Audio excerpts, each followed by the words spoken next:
Please join me in welcoming to the stage the hurricane poop stain, Katrina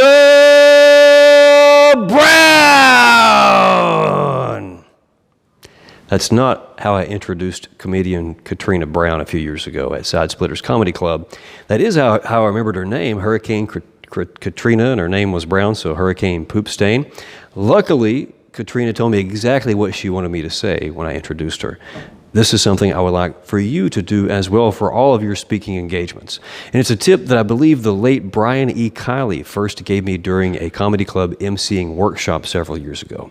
He said, before you come on the stage, tell that MC exactly what you want them to say, because if you don't, who knows what's going to come out of their mouth? It's probably not going to be pretty if you leave it to them. They're comedians, they're kind of snarky, so tell them what you want them to say. Professional speaker and speaking coach Alan Weiss says the same thing for different reasons, and he gives this advice to professional speakers of all sorts, not just comedians. He says that your introduction is a wonderful opportunity to give the audience a reason to listen to you, to listen to what you have to say. It lays the foundation. It takes a lot of the work, a lot of the background work out of your hands, and it puts that credibility into the mouth, or that conveyance of credibility on the shoulders of the person who's actually introducing you. Weiss says, and I agree, it's not a time to be humble, and it's okay to brag because you're not the one saying it. You provided the introduction, but as far as the audience knows, the introducer is just being very, very kind. In fact, when they introduce you, you could get up and say, oh, that was very gracious of you. That was far too kind. Thank you so much. And then you can follow with a little joke and say, I actually wrote that. Or not, but it's not a time to be shy or humble. Go ahead and brag, at least in a relevant way that's specific to that particular engagement. When you type up your introduction, it should be relevant to that opportunity, and it should also be somewhat impressive, or at least give the audience reason to listen to you. Give them reason to think that you actually know what you're going to be talking about.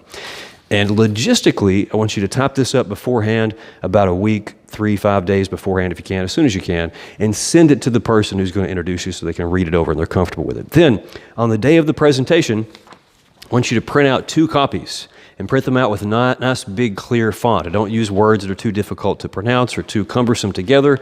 Make it easy for that presenter, that introducer. When you first get there, say, here's your introduction. Would you please read this when you welcome me onto the stage? Thank you very much. They're going to be happy to receive this because it takes the pressure off them. They don't have to wing it. This is exactly what they need to say. It's prepared. They're going to like that. That second copy, just fold it up and keep it in your pocket in case they die or lose it. And if they do, you'll still be covered. Now, I said before, I believe anyway, that the introduction should be relevant to that particular opportunity. So here's an example of an introduction that I had my introducer read when I went and spoke to several hundred teachers. They were K-12 teachers at the school district where I happened to grow up. A product of Monroe County Schools, Matt Deaton is a 1995 graduate of Von Orr High School and holds a PhD in social and political philosophy and applied ethics from UT. He teaches ethics online for the University of Texas at Tyler, volunteers as an assistant coach for Sequoia's Ethics Bowl team, a father to 3 beautiful children, 2 in Monroe County Schools, and a third soon to join them. Ladies and gentlemen, Dr. Matt Deaton. This introduction was appropriate because it told them, hey, I actually went to these schools, or at least one of them. Hey, I have kids in your classrooms. I have a vested interest in your success, and also I'm a teacher myself. What else could I say for them to want to listen to me? Great introduction. You make introductions that are the same. Just a couple of weeks ago, on a Wednesday, I was invited, maybe it was Tuesday, I was invited to speak to the Kiwanis. They're a local philanthropic group, and I went to speak to them about Ethics Bowl, the thing that I had at least mentioned briefly in my introduction to the teachers. And so since I was going to tell them what Ethics Bowl was and what its benefits are, and actually help them think through some Ethics Bowl cases so they got some first-hand experience with it, this is my introduction. A volunteer coach for Sequoia's Ethics Bowl team, which competes annually against Maryville, Oak Ridge, Farragut, and roughly a dozen other schools at the event that Dr. Deaton himself founded in 2009 while a graduate student at UT.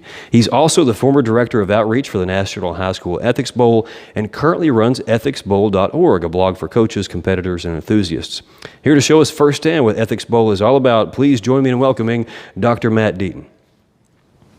That's what the talk was about. I wanted to give them some background, also some resources they could pursue afterwards. Whatever your speaking opportunity, make it relevant, make it impressive, give it to them ahead of time, bring those copies with big font. You'd be glad you did.